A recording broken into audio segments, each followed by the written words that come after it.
session, and we're convening the Board of Education open session at 7:05. The Pledge of Allegiance will be led by Ed Gilliland. Everybody please rise. Have the graphic, please. Hands over your heart. Begin. I pledge allegiance to the flag of the United States of America and to the republic for which it stands, one nation, under God, indivisible, with liberty and justice for all. Thank you.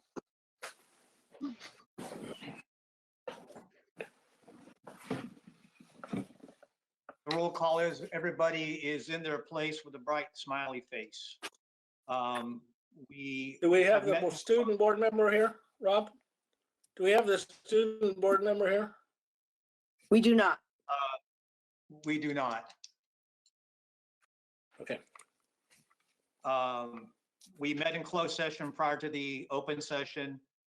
We took a recess and we will report out the next meeting, and we'll adjourn the meeting after the closed session following the open session. Dr. Tarosian, do we have any change in the order of business? We do not. I'll entertain a motion, please, for the minutes. So moved. Second. We have a motion and a second. Any discussion? Ms. Huffman, can we have a vote, please? Board Member Gilliland, Yes. Board Member Lockerbie, Yes. Board Member Travanti, Yes. Board Member Wong, Yes. Board President Hammond. Yes. Motion carries 5-0. Moving on to recognitions and communication, board member reports. Ms. Lockerbie. Thank you, President Hammond.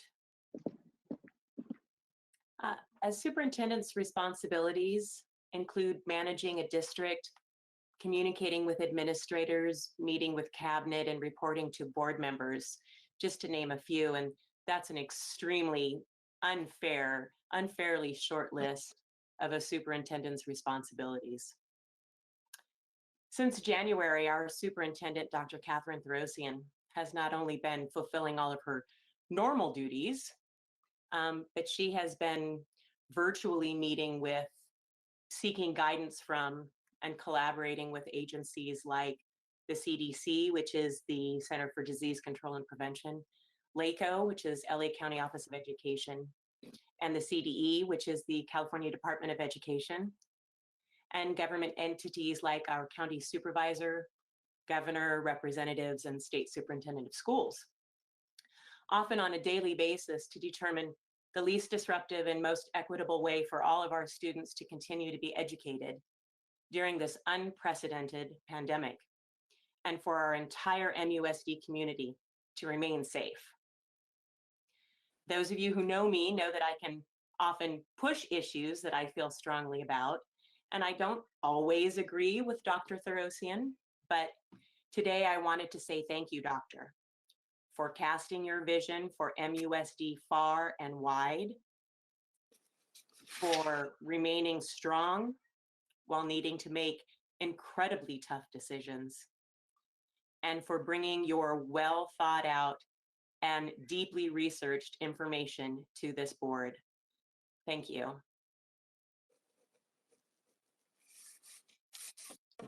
Mr. Gilliland. I want to echo what Celine just said. Ms. Lockerbie said it very well about the superintendent, but I also wanted to extend that to the whole staff. We just got a notice that they're taking nominations for Classified Employee of the Year. And I thought about our classified employees and how they've stepped up. This board has always said that safety is our #1 priority, that keeping our students safe and providing a safe, healthy learning environment is our first priority.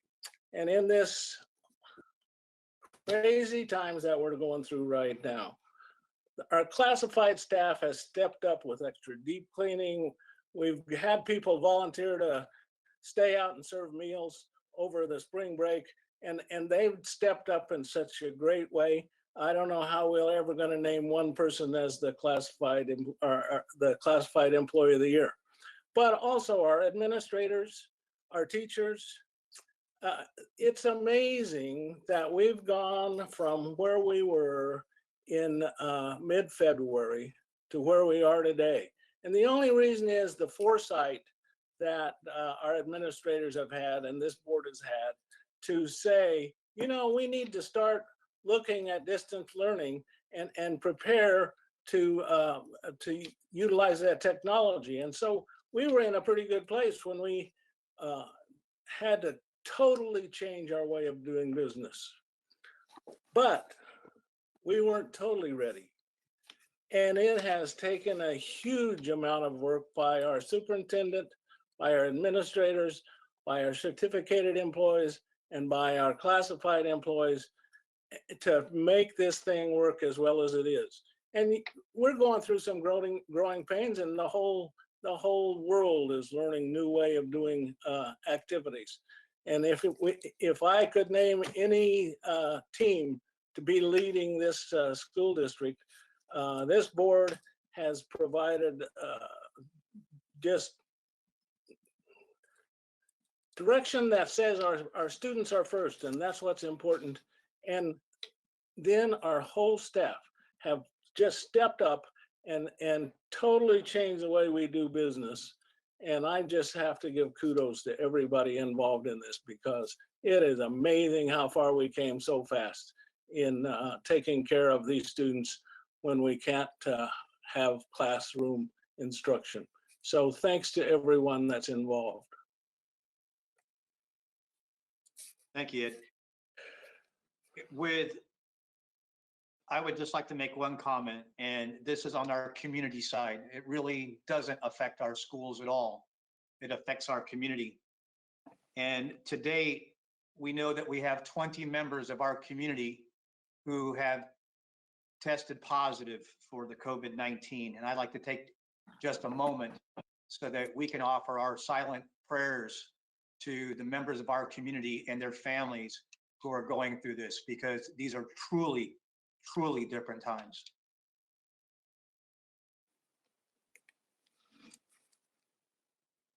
I just wanted them to know that their struggle, we're thinking about them as we go through this as a community. Dr. Terosian, do we have a student board member report? We do not. Then moving on to the report from the superintendent. In addition to everything else, I just wanted to mention that today is the 50th anniversary of Earth Day. And a special thank you to Susan Hirsch for sharing with me some of the lessons that they introduced at Monrovia High School today through National Geographic and other supplemental resources. It's incredible the amount of information and thoughts that are being juggled as we move forward with our regular pacing calendar and standards. And that concludes my report. That's an outstanding report, by the way.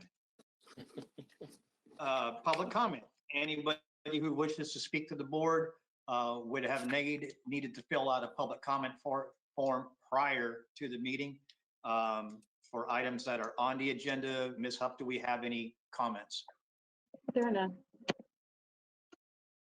Then we'll close that portion, and we'll move on. Items that are on the agenda, you'd fill out a speaker form prior to the meeting. And Ms. Huff, do we have anybody who has written a comment for items on the agenda? There are none. We'll close the public portion of this meeting and take up the matter of informational reports and presentations. Is Mr. McFadden here?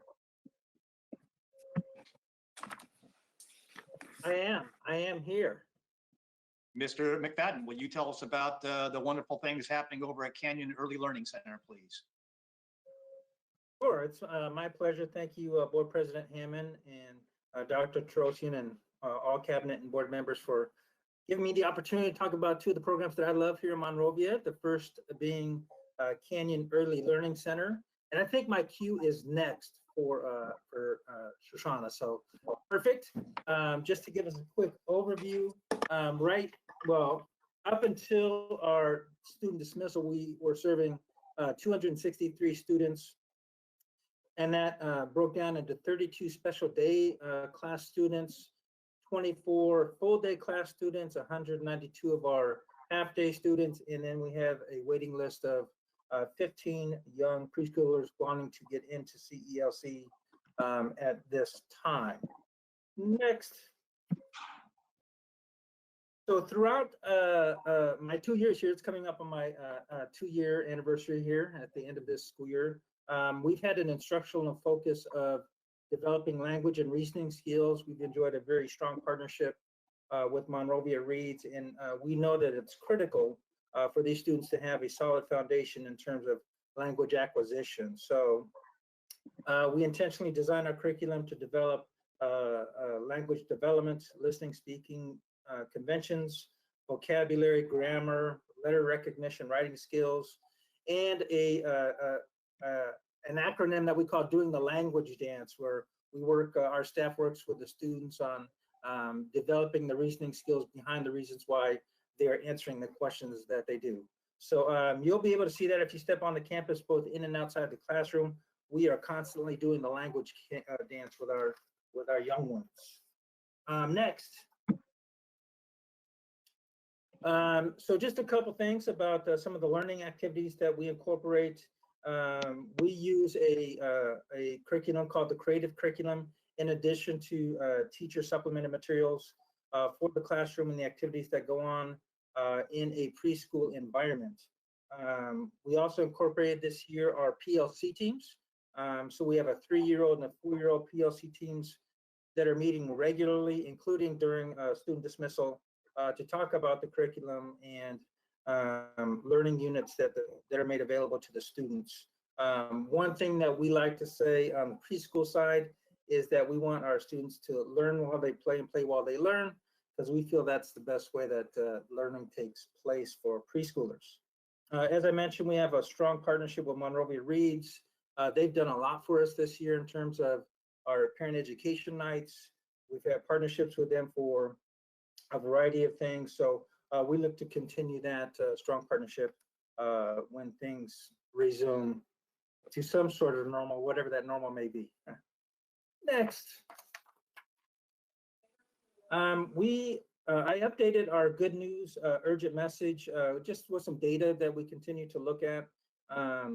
Some of the longitudinal data that we're going to get our hands around here is how CELC students are going to do once they leave CELC and progress into elementary, middle, and high schools. Every year we have to have some parts of our data in partnership with our parents. So they take a parent survey, and the parent surveys yield very strong results for how they are feeling about CELC. You know, 99% of the CELC parents feel their child is safe while at school. 96% of the parents surveyed feel their child is growing and developing. 96% feel like they're involved with the child at CELC. So the band that you see with the green and the orange is the fall and the spring survey up until last year. So you'll see some growth, a lot of growth between green and orange. And that orange band is what we call the building later band. And that will be somewhat synonymous if you want to think about it in the California dashboard.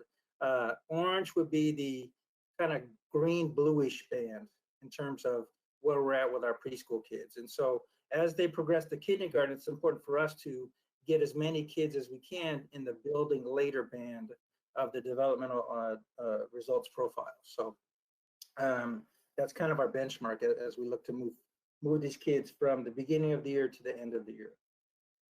Next, another really important part of our program is the family engagement piece that we look to build with the families. We do all kinds of things to build relationships with our families because we know that it starts at home and ends with us, and then we end with the families in terms of their kids learning. So we've had all kinds of events throughout the year. The pumpkin patch, we've had another book fair. We have our parent education classes. We had the partnership with Monrovia Reads and the Monrovia Reads van coming by CELC this year. So that has been really great. On the parade, a couple weeks ago now. We had several students on all the routes, and in the lower right-hand picture, you can see some of the students that were shouting out our CELC staff on that parade, which was fun to see. Next.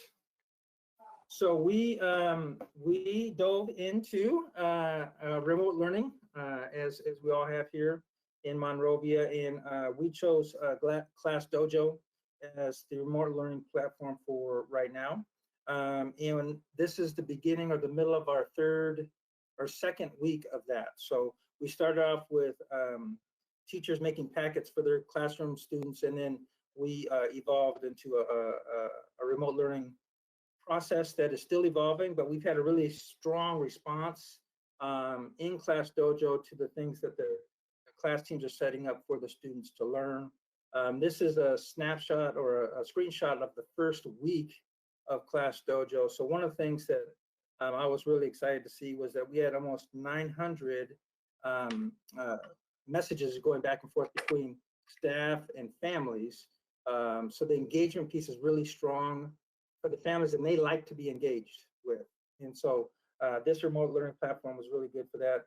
And then we also had 545 postings of student work and other materials by the teachers going back and forth too. So the engagement piece is there. We just want to continue to grow and build our remote learning platform. We hosted a virtual parent meeting to launch the remote learning. We had over 80 participants on that. I'm going to have another one tomorrow. So we continue to be intentional about having our preschoolers and their families be involved with CELC. And as I mentioned earlier, we do continue the work of our PLC teams. They're instrumental in planning the activities that are going on in the classroom, remotely or in person. So next. And like we have decided, and I've talked about this on a few different fronts, that we know that early childhood education is a foundational piece to a student's educational success, and for them to become engaged with Monrovia Unified. A really great preschool experience helps them get the most out of their education while here in Monrovia. So that being said, does anyone have any questions about CELC stuff? I have some questions, Tom. So you mentioned that the teachers and aides are posting regularly. What does that mean? Sure, that's a good question. So in Class Dojo, there's two kind of umbrella pieces of, I'll call it part of the curriculum. One is class story, and one is a student portfolio. So what we've landed on is that the classroom teams, and like you said, it's both aides and teachers working collaboratively to post a minimum of one learning activity in the class story and one learning activity in the student portfolios per day of instruction. And then the third piece of that is those classroom teams and myself connecting with the families that are posting to make comments on their work that we're starting to see, either through a video or through a drawing or through a file of some sort that the families are responding to. So there's daily instruction minimums that go on with the classroom teams. Have you been able to confirm that each one of these families have some sort of a computer or a tablet in order to reach? And have you determined how many people have actually accessed this information? Yeah, we're continuing to track that. The latest count was that we had 48 families who've not yet connected to Class Dojo. So there's two things: connecting to the remote learning platform and then engaging in the activities. And so we had about 48 families that have not yet connected in that with Class Dojo yet. That will continue. Out of how many? I'm sorry. Oh, 192. So about a fifth. Yeah. So what we need to do is go back and find out the reasons why they're not connecting. Is it a device issue? Is it an internet issue? Is it a bad contact information issue? So we're starting to work through and reach out to those families. I have a question.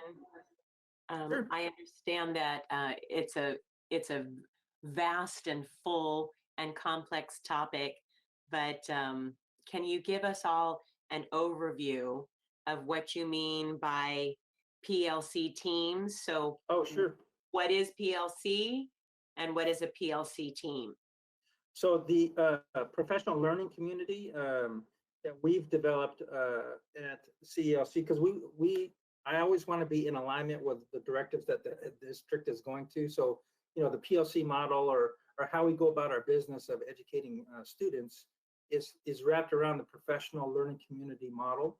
And that's a model in which stakeholders, both aides and teachers in this case, get together, collaborate on the directions in which instruction should go with the 3-year-olds and the 4-year-olds. And we created 2 teams, one for 3-year-old, because 3-year-old education is different than a 4-year-old education. And so we wanted to give space for the teachers and aides to get together and plan effectively and intentionally about the outcomes for these kids when they're in a 3-year-old classroom or they're in a 4-year-old classroom. All that keeping in mind that we need to adhere to the preschool foundations and framework, is just like standards in other content areas. And what are the best ways for us to have those kids reach those standards? And so we have ongoing discussions about, you know, curriculum, about instruction, about activities. Since remote learning's taken place, we've taken that PLC and geared it towards what we're doing with our remote learning platform. But it's still evolving, to be honest. Tom, I have a question. I'm sorry, Celine, were you done? Good. You're good? Okay. Tom, thank you for the presentation. You know, I have a 13-year-old in 8th grade, and she's doing fine independently, but obviously the challenge here is with the 3- and 4-year-olds for the parents that are at home, trying to keep them busy and active in learning, keeping, you know, their brain function going. Besides the curriculum, besides the activities that you have at your fingertips, what other resources are you tapping into and leveraging to? For example, the Monrovia Public Library has story time reading and things like that that is perfect for this age group. Are you utilizing? Yeah, no, that's I appreciate the comment, Maritza, and we actually post through our various communication channels, which I'll be happy to, you know, go into Parent Square here in a little bit, but through our various communication channels, whether it was emails or text remind systems or Dojo itself, where we're posting resources, we're trying to put in front of the families as many resources that they can tap into as possible. In fact, early on, you know, when we went on school dismissal, we pushed out there the library's offerings of story time for the families. And there's other things that there's a myriad of resources that come to us, so we filter through those and we post those resources to the families. And I'll be talking about that tomorrow when we have our Zoom meeting with the parents themselves. Any other questions? Tom, if I may, can you go back to, I think it's your Sure. 3rd slide, it's the one that has the percentages? Oh, yeah.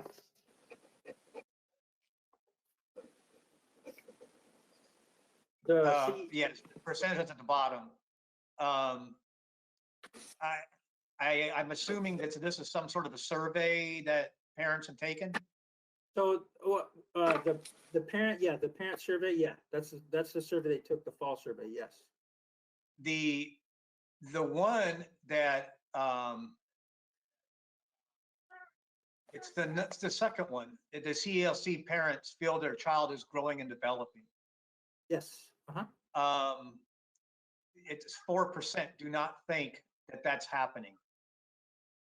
Do they give any indicator of what it is of why they think it's not happening? Is it something that we can improve upon because we have something that we can measure? What is it that's causing that 4%? So the survey that you're seeing is the state's survey that we have to give out.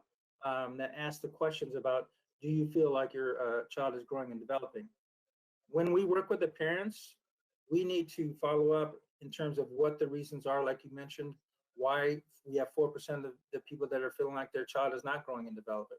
So, but those are not answered in the survey itself because of the structure of the way the survey is done. We give the parents another format and to come in and work with us on, how we can make their educational experience different. So when we have our parent meetings, which we call our PAC meetings, Parent Advisory Council meetings, that would be one space in which we talk to the parents about,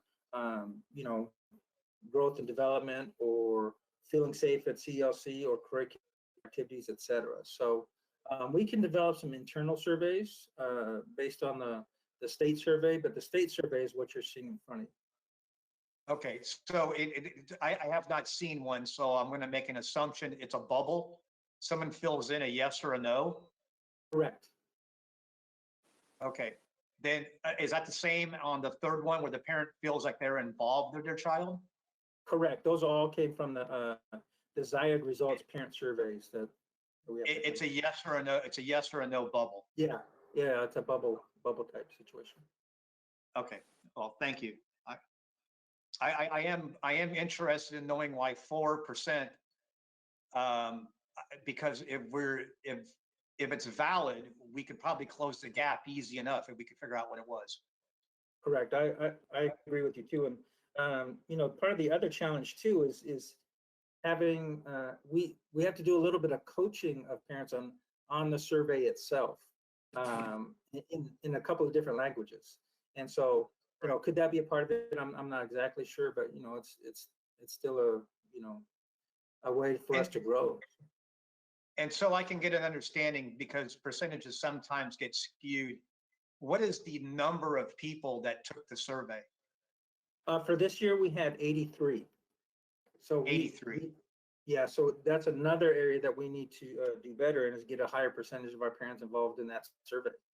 And so we've talked about different methods and strategies for parents to partake in the survey that they say they will, and as part of the preschool program, they agree to take the survey, but having them do the survey is a whole nother thing. Okay, well, thank you. And my next question is for Kathy. We started have we started the trial of Parent Square yet? We have in certain places. Charles, did everything go out yesterday? There may be a couple school sites that are still working on invite, but I've been working with every principal, calling up principals, helping them send out invites. So there are quite a bunch of schools already started. If you want me to let you know which ones, I could let you know. I can log in right now. Otherwise, I can provide it at the Friday update. But the goal is to have all the schools launched this week. Well, Friday update is fine. The question I have is, we started this 2 weeks ago with Dojo, and now we're going to have to switch platforms. Tom, why don't you address that? Sure, Mr. McBride and I had that conversation. I am definitely in favor of consolidating our communication through Parent Square. I just don't think for CELC now would be the right time to migrate over to Parent Square, because we're still having to have the parents involved with Class Dojo. So I want to be able to reach as many parents as possible, and using Parent Square, I think, has a lot of potential. It's just for us, the timing of it right now is not the correct place to launch it. So while we'll continue to work on Parent Square, I think that we're best served in getting our families plugged into the systems that they have in front of them currently. I understand the difficulty, but we will not know if the trial is a good trial unless we're trying to get everybody onto the same page, so that we can see if a single platform is a working platform. I would encourage us to adopt, so we can get a full view of what the trial is, so that when we have to make a decision of conversion, that we have the right data. Mr. McFadden and I will continue discussing. Okay. Thank you.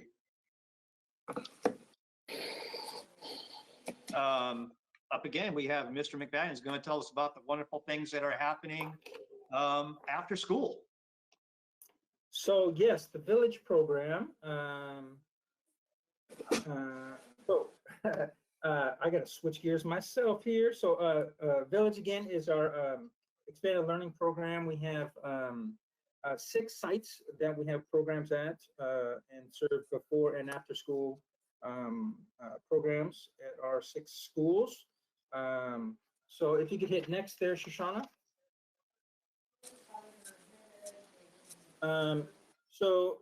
We're serving close to 600 students and 350 families in the village program this year. We serve before and after school programs at the 6 different school sites. We also implemented a PLC model for the village staff, focus on the programming for academic assistance and enrichment activities for both middle schools and our elementary schools. And we also have created what we call the Village Community Development, which addresses the social emotional needs of our students and their youth development with things like student council and planned activities by the youth for the youth. So those are always a big hit. So the 2 big umbrella pieces in Village, of course, are academic assistance and enrichment. Shoshana, if you can go next. So academic assistance, we provide homework assistance. We have direct communication with the principals, teachers, and the district office. There's also site-driven academic activities that reinforce the learning during the school day. And that's really what our function is when it comes to academic assistance, is to support the students' learning of their classrooms during the instructional day. And again, one of the things that we have space to do in an after-school program is to do some of the fun activities that can be academically based, but may require more time or more interactions that can be had in a classroom setting. So things like engineering projects, our book reading clubs, science action clubs are all designed for the students in both middle schools and elementaries in and around the village program. Next, Shoshana, please. And then the other part of the village programming component that's really large for us is our enrichment offerings. We do several things to offer enrichment activities at our sites. We continue to have a good partnership with Noise Within. We have a drama residency that was scheduled prior to the school dismissal, and we'll pick that up next year again, either in the fall or the spring. Walking field trips throughout the community, to the library, local businesses, up and down Myrtle.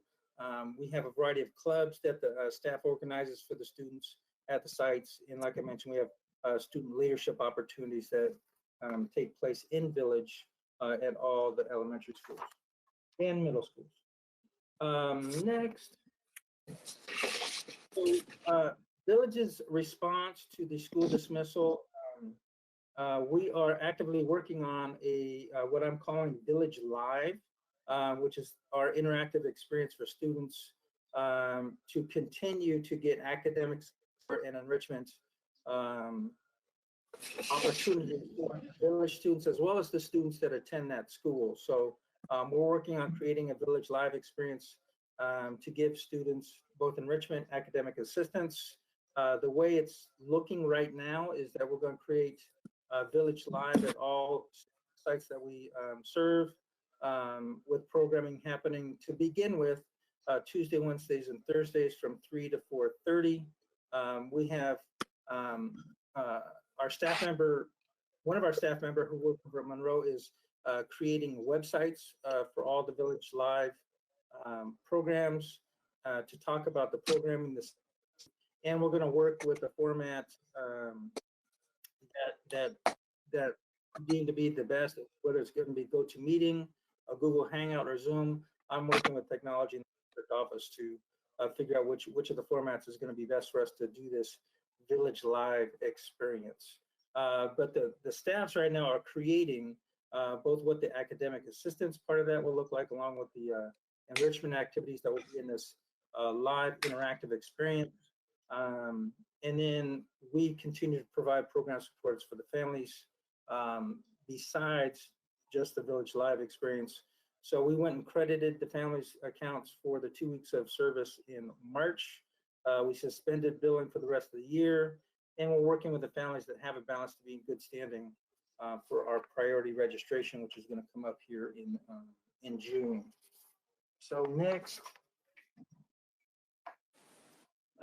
So the village registration dates, we've pushed that back to June 1st to give families more time. If they had some account balances, that we could work with them to clear those up. And then we were already doing online registration for Village anyhow, so that won't be as much of a challenge for us to continue our registrations remotely. So that is a summary of the Village program. What questions do you all have about Village that I can answer? Maritza? Yes, thank you. Can you go back a slide? So this Village goal, the Village Live, now this is for your currently enrolled students in the Village program, or is this open to all students, or are you putting this out there?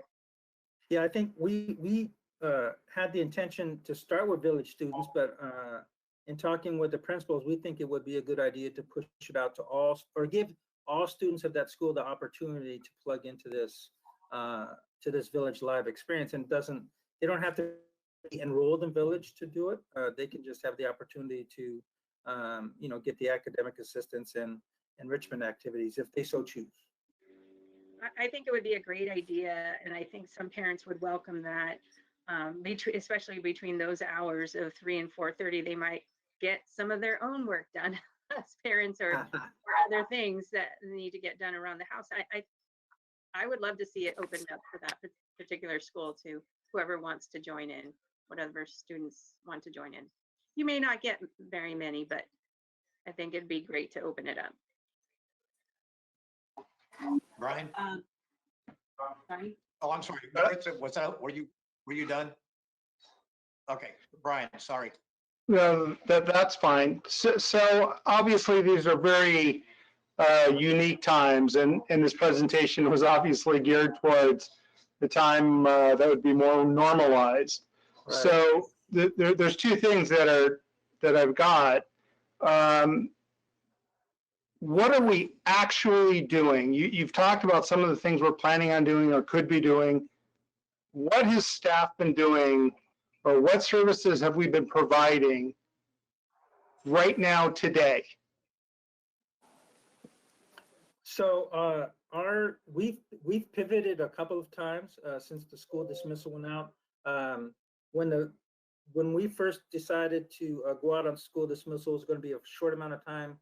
Staff are getting together to continue to plan enrichment and academic assistance as though we're going to open up back, after spring vacation. Then after spring vacation, we kept extending the timeout. So we've had to pivot to this Village Live experience in terms of our staff planning these experiences.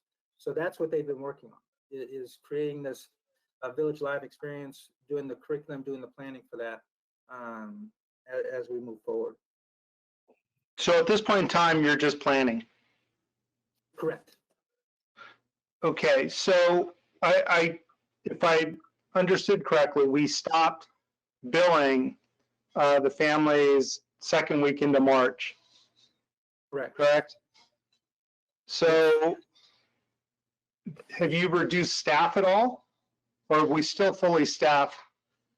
No, we're still fully staffed. So I had some conversations with Connie and David on where we stood fiscally a few weeks ago, actually, knowing that we're not going to charge families for a service that we're not going to provide, but what's the impact on our budget going into next year? So it's going to be impactful on our budget to not have income for 2.5 months or so. The good news is that going into this school year, we had some carryover. So in talking with David and looking at the budget, that we should be able to weather this storm, but we may need to look at, you know, rearranging our pricing structure going into next year. Okay, as a reminder, is the village program funded 100% by families, or a percentage is funded by other federal or state grants? Yeah, so that's a good question. The village program is funded primarily through a grant, the After School Education Safety Grant. So that is the majority of the money that's coming in, and that money will still be there for this year and going into next year. All ACES programs are getting funded for their grants. That's not going to go away. What's being fluctuated is the parent fee accounts. And how much money does that represent of lost revenue? Obviously, no fault of the parents or anybody else, but the bottom line is it's a loss of revenue. How much revenue was lost or will be lost for this calendar year or academic year? Right. So we're to be on budget. We were looking at a revenue of $250,000 of parent fees to come in. We started the year with a $70,000 or so surplus, and at our last date, I think we were at 185,000. We're still collecting because there's people that you know had a balance due prior to the dismissal. So between the outstanding collections and the amounts collected for the year, you know, we should be okay, but we're not going to have as much of a cushion going into next year. I'm sorry, how much of a surplus did we have? Going into the school year, it was right around $70,000. And we're going to be short 65,000. 250 minus the 185 collected. Yeah, depending on, you know, we usually have through our registration process families that start, you know, paying their balances, and so, you know, between now and in June and through the summer, we continue to collect from the families. Okay, so this is all right. Thank you. Dwayne? As I recall, the grant has some very specific language about how long a student needs to be in village before dismissal or parent pickup is allowed.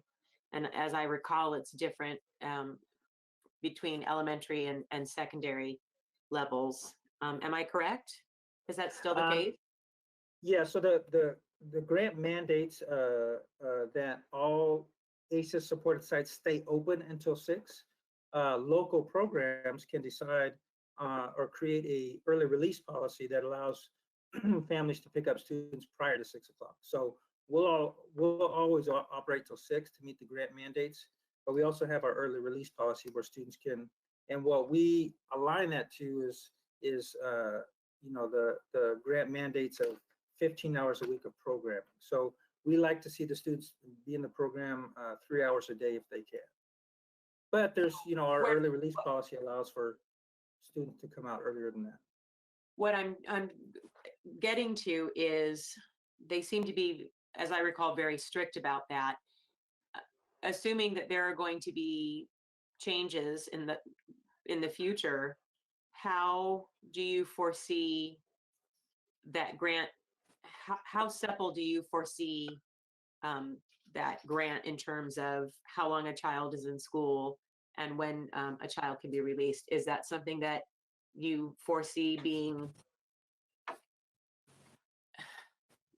something that they're going to change or to work with, or do you think that it will remain the way that it is? So as I recall, changing things in that grant because it was written so long ago, it's hard to change things.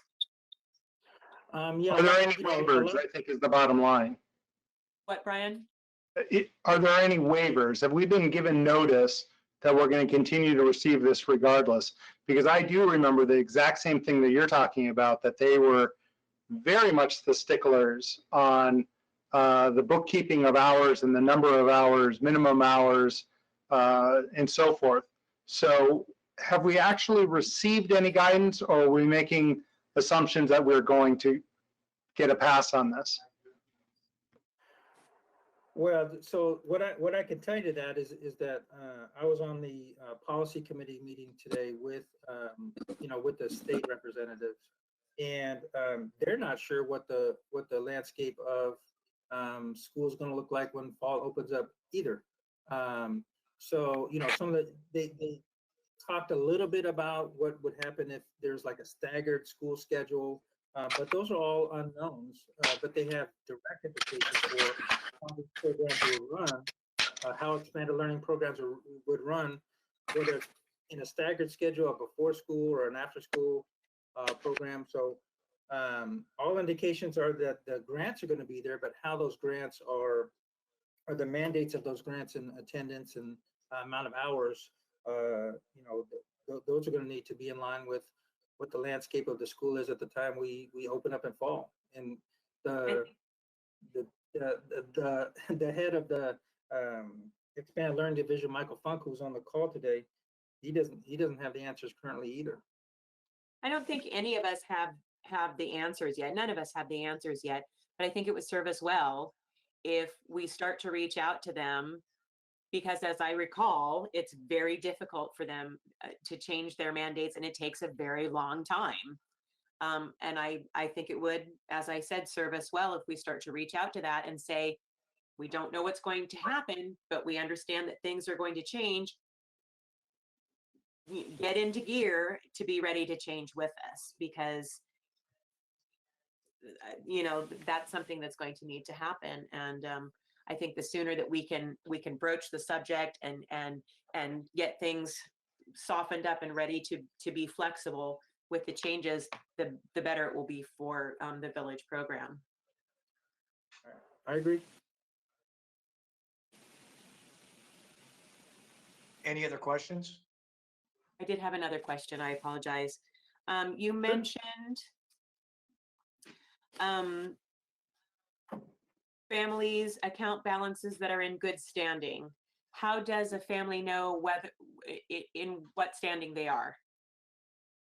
So our system that we adopted a couple of years ago called Easy Child Track, we invoice families what their balance is, or if they're up to date, and the parents have access to their accounts online. So we go through a whole slew of messaging to the families if they're in good standing or if they have a credit balance. How do we reach them? What can we do to help the families? Because ultimately, we don't want to not serve students. I mean, that we're not here not to serve students, but we need the funds to run the program as is. So we do a lot of work with the families when there's balances due.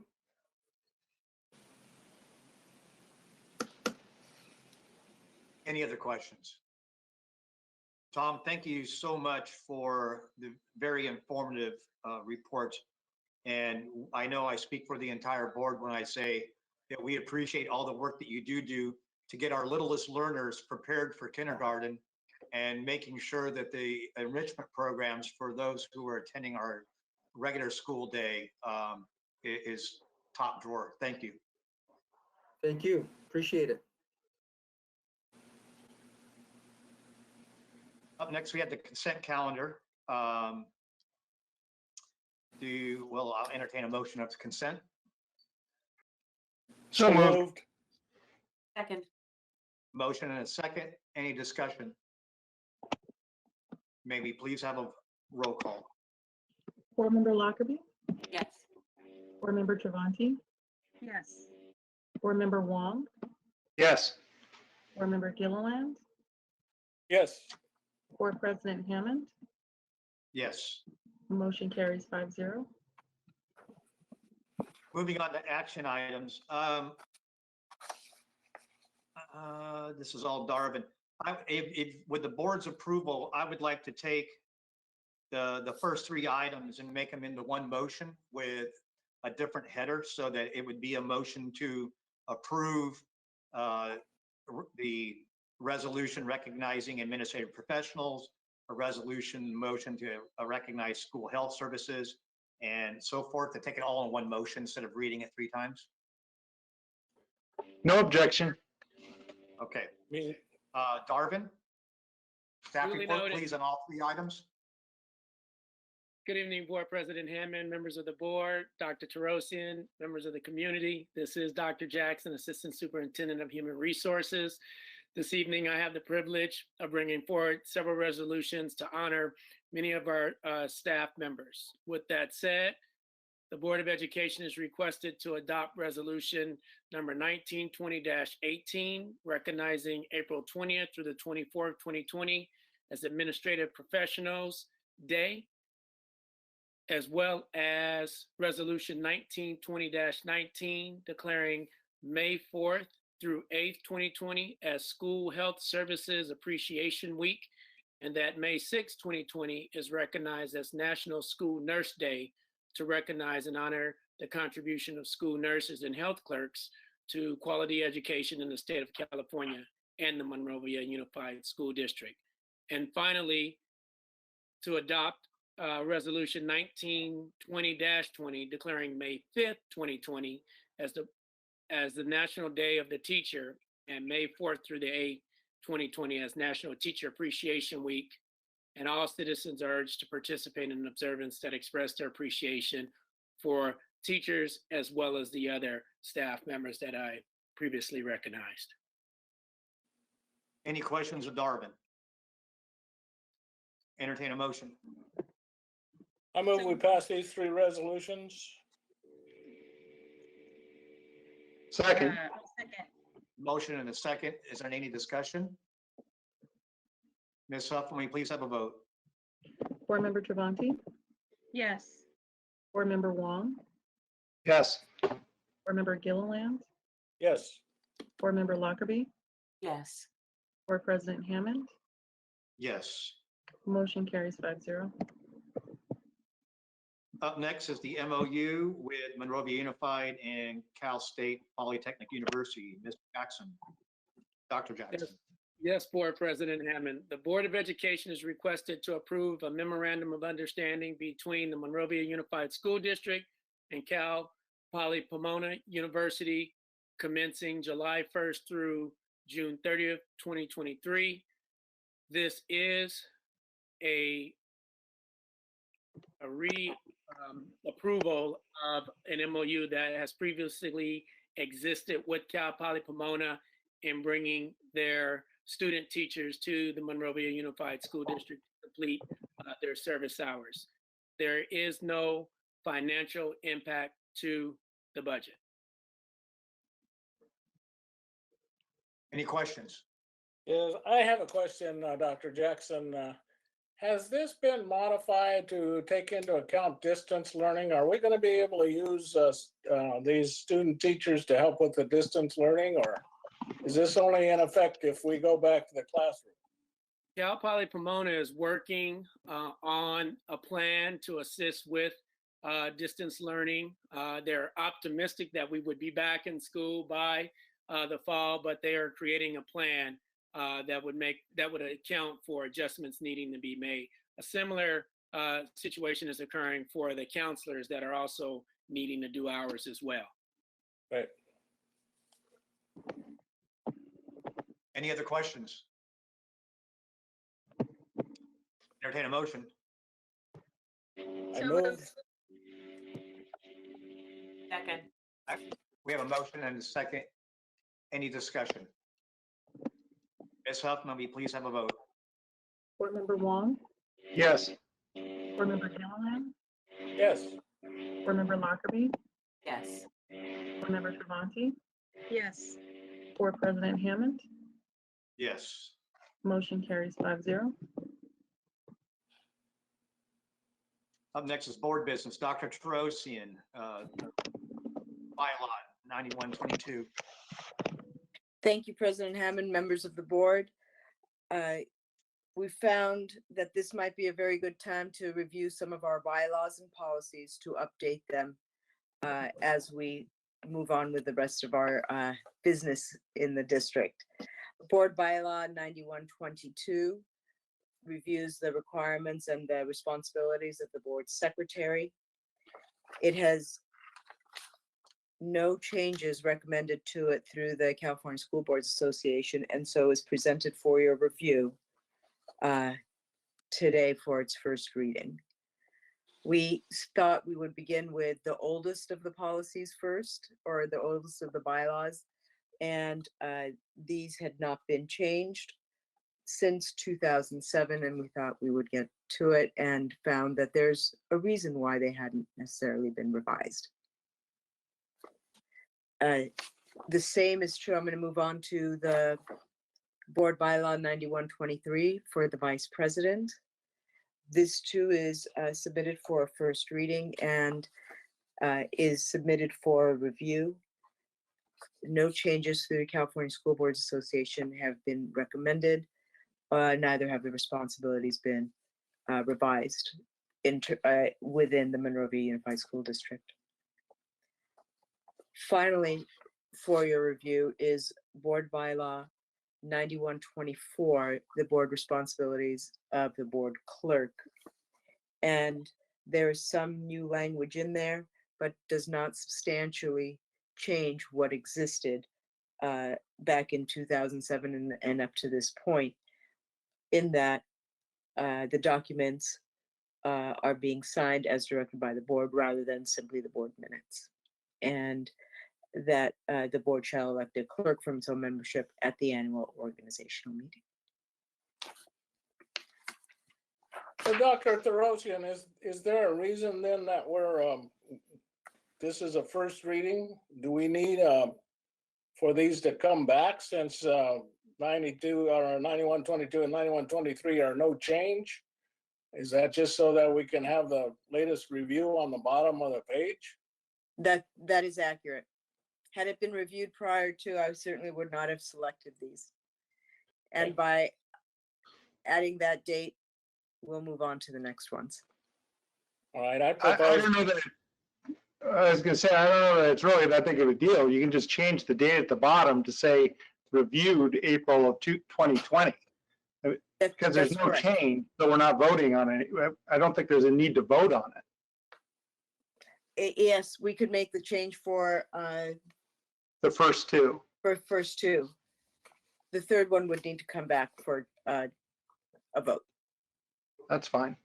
The third one needs to come back because there's a change, a slight Correct. change.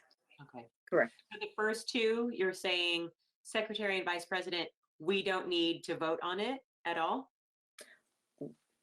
We don't need to change what we have. All we need to do is to put at the bottom of the page, it was reviewed in 2020.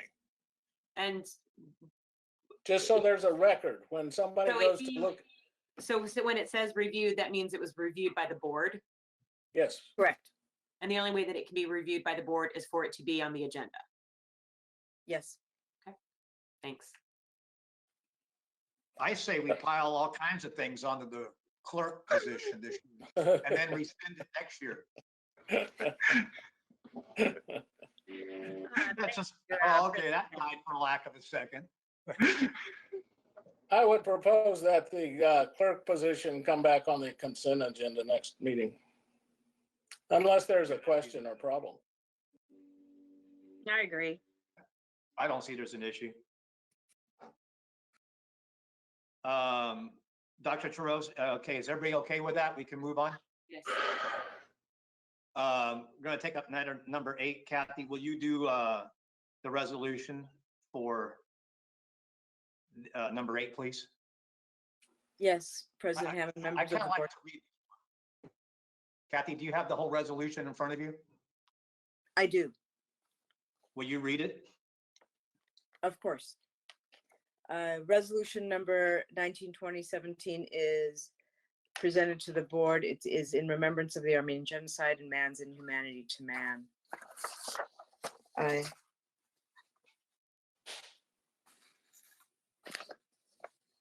The resolution reads as follows. Whereas World History chronicles events during which mankind committed unspeakable horrors upon their fellow man, And whereas the history social science framework for California public schools requires a study of genocide. And whereas the Armenian genocide, the Holocaust, the Rwandan genocide, and the atrocities perpetrated by ISIL against religious and ethnic minorities in Iraq and Syria are only 4 examples from recent history that depict the atrocities committed by man. And whereas April 24th, 2020 marks the 105th commemoration of the Armenian genocide. And whereas despite these atrocities, there are those who survived and who even today teach tolerance and understanding to prevent the darkest chapters of human history from recurring. And whereas in December 2019, the US Senate unanimously adopted Senate Resolution 150, establishing as a matter of US policy, the rejection of Armenian genocide denial, ongoing official US government recognition and remembrance of this crime, and support for education about the Armenian genocide in order to help prevent modern day atrocities. Now therefore be it resolved that in the spirit of remembrance, the governing board of the Monrovia Unified School District affirms its commitment to the teaching of tolerance, understanding, and the appreciation of the diversity in our schools and community. Any questions? Entertain a motion? So moved. Second. Motion and a second. Any discussion? May we please have a vote? Board Member Gilliland, Yes. Board Member Lockerbie, Yes. Board Member Travanti, Yes. Board Member Wong, Yes. Board President Hammond. Yes. Motion carries 5-0. Up next, calling for an election, Dr. Tarosian. Governing boards of districts are scheduled to hold elections and are required to take action to initiate the regular biannual governing board election by adopting a resolution ordering such an election. The Board of Education is requested to adopt resolution number 1920-16, ordering a regular biennial governing board member election on Tuesday, November 3, 2020. Any questions? I have a general question. I'm sorry. In the past, there has been conversations about having to go to districts. Where are we on that entire discussion?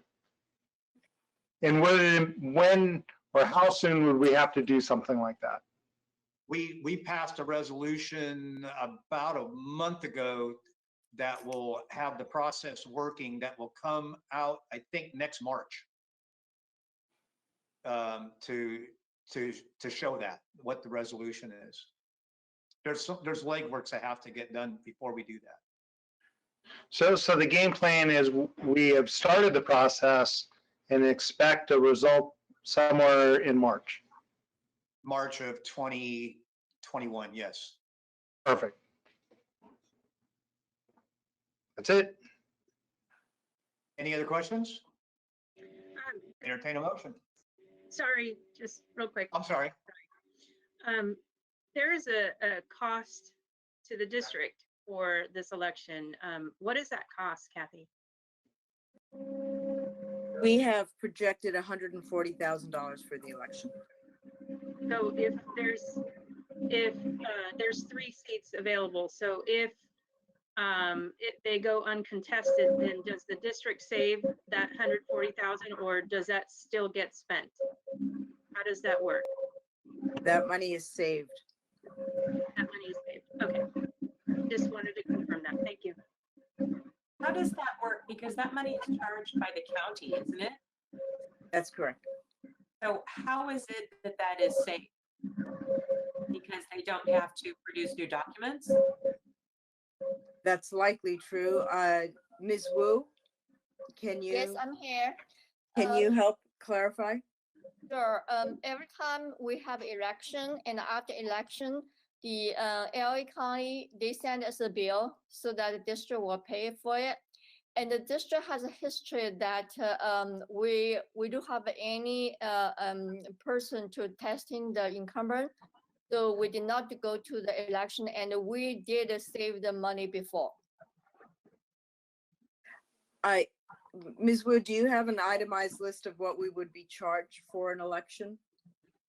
And I can get the record and put it in my weekly update, and it is, I think it's variance. Because Thank you. it count how much material we send out, a lot of information. So I think each election most likely is different. The cost is different. Did that answer your question? Historically, it's been around 140,000. It goes up every year. Yes, we had be budgeted very conservatively. And since I come to the district in the last election, and if we do get charged, just including the last election for two of our ladies and board member, and our actual cost is lower compared with our projection. Okay, thank you. Any other questions? Entertain a motion. So moved. Second, Motion and a second. Any further discussion? Maybe please have a vote. Board Member Lockerbie, Yes. Board Member Travanti, Yes. Board Member Wong, Yes. Board Member Gilliland, yes. Board President Hammond. Yes. Motion carries 5-0. Okay. I made a note on something. I need to go back and get it. Okay. Pending board issues. Dr. Torosian. President Hammond, members of the board, there are a few items we'll need to discuss in terms of the pending board issues. But I would like to call attention to the local control accountability plan. By now, we had hoped to have some clearer guidance from the CDE about deferring the reports, and we have some information. Until I see it in writing, I'm not necessarily sure. This morning's briefing, we were told it would be postponed, and I read somewhere else that the LCAP would be due in March, perhaps, or December. It doesn't, when we have more information and definitive information about when the LCAP will need to be completed, we'll provide that. But that, of course, will change all of those dates that we have here. At some Could I- point, could I- Oh, go ahead, Ed. one of the items on here is the annual goals for the district and the superintendent, which is to be done by April, and that's a matter of contract. So we either need to roll over the past goals until we get a more firm idea of what's happening next year, or start working on next year's goals. My proposal is that we as a board have some discussion about what this might look like. Sometime in May, I guess, since April's coming to a close. But we need to resolve this fairly soon, I think. Yes. Would we be able to spend some time, maybe the first part of May, as a board? I can do that. I've got nowhere to go. I'm staying safe at home. Well, Kathy, we could arrange to put that together. We can do Yes. that. Of course. And I'm going to ask you guys this. I want to keep our distance and do this. This is a less than perfect environment to have a meeting and to set something as important as our district goal. Would folks be willing to meet in the boardroom, given lots of distance between each other, so that we could have a conversation in real time with thoughts around the table. I would prefer that. Is Absolutely everybody not. okay with that? No. No? Okay. I mean, that's why I'm asking. I want to know, because Thank you for and we'll asking. stay, if we're not okay with it, then we're going to stay in the environment that we're in right now. So Kathy, if you could get everybody scheduled together and we'll do this. Glad. Any other questions? Moving on to old business, we have our regular meeting that will be here on May the 13th in this environment. On Thursday, May the 20th, there will be a joint meeting. On Wednesday, the 27th, will be a regular board meeting. Memorial Day will be on May the 25th. And I'd like to tell you there'd be no school, but that is just the current situation that we find ourselves in. We have no school. And we will not be adjourning this meeting. We'll be recessing the open meeting and going back into closed session. But when we come back out to adjourn, we will be adjourning in memory of two people who were important to folks here in this district. The first is Mario Ruiz. He's the husband of Wild Rose teacher Gloria Mosqueda Ruiz. Mario passed away recently after a long battle with an illness. And the second is Karen Dozier, aunt of Canyon High School Mountain Park teacher Tadise Ross. Karen passed away recently, surrounded by her family and friends. Our thoughts and prayers are going to be with both families when we do adjourn this meeting. And now we will recess the regular meeting and go back into closed session. Hey, Rob, are we going to do new business? Did I skip it, Brian? Yeah, it's the way the agenda is laid out, because it has Memorial Day afterwards. Well, I am so sorry. I did not mean to go over it. So No, that's okay. I think we need to schedule a time to discuss the various options that are being talked about for the school opening and whether the dates can be changed, what the teachers' thoughts are, what spacing is going to look like. I know we're missing a lot of information, but at the same time, we do have some plans or options in place. And I think we should at least start this conversation, because I don't want to be put in a situation in which 2 weeks before class starts, we get an answer from the state on what we're supposed to do, and then we start our conversations, because it's too late. perhaps sometime after we do the one meeting, Kathy, we can look for a second time to have that discussion. You know, I like to do these, and a thing like that, I like to do it in public at a meeting, to have a kind of a staff report for information. I think the community would benefit greatly by seeing the process of that. Instead of doing a study session, I'd like to do it as a informational report to the board. So maybe Kathy, before the second meeting in May, to start that dialogue, as Brian said. Yes. I just want to make sure that we have feedback on how this is going to go, because the various styles that we have, I think, are going to have a dramatic impact on staffing. If we have to stagger throughout the day, what is that going to look like?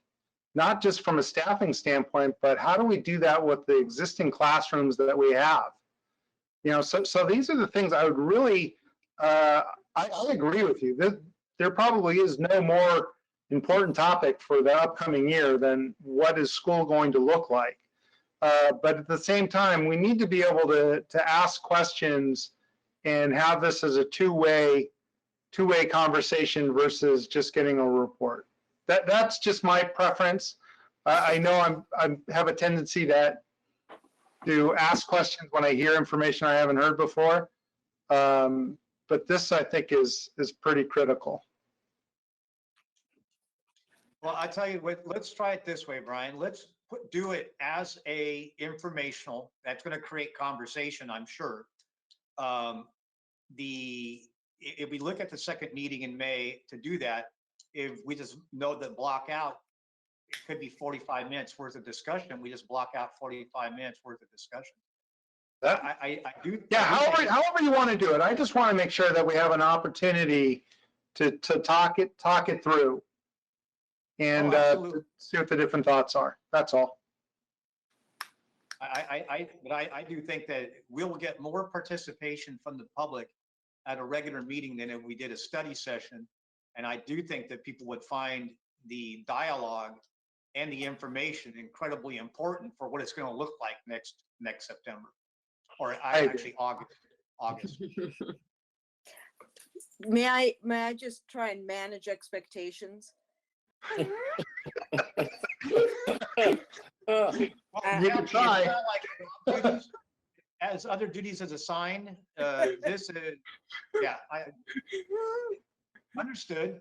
It's called 2020 planning. You do all the work and then disregard it. Yeah. But thank you for catching that, Brian. I didn't realize I went over that portion. Was there problem. any other change?